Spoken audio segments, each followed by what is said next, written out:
متقی کون ہو گیا؟ جھوٹ بولے نا اور جھوٹ سنے نا. جھوٹ سننے نہ تو کیا مطلب ہوا کہ جھوٹ کے لوگوں کے ساتھ اس کی دوستی نہیں ہوگی, تبھی نہیں سنے گا نا. اور لفظ بات نہیں کرے گا, لفظ بات نہیں سنے گا. ہر کام کے لیے اس کے پاس اللہ کی طرف سے سند ہو, اپنے تمام کاموں کو اللہ کے حوالے سے کرے, اللہ کی رضا کے لیے کرے.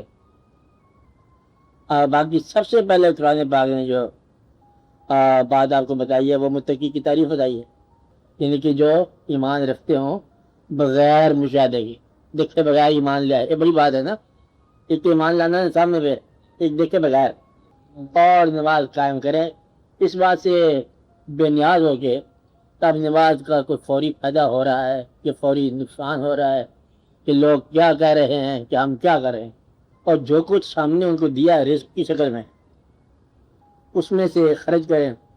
اب ہم کا لفظ جو بتا رہا ہے کہ ہم نے دیا ہے تو خرچ کریں, تو ہمارے خوشی کے لیے خرچ کریں.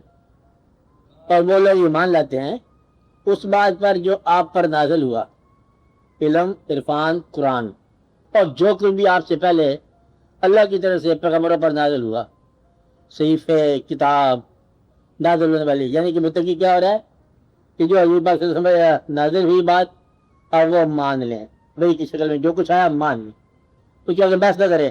اور جو پہلے پیغمبروں پر بھی نازل ہوا وہ بھی مان, اور اس بات کا یقین کر لیں, ایمان رکھ لیں کہ ہم ایک دن میں آگے وقت آئے گا جس میں ہم جواب دہ ہوں گے.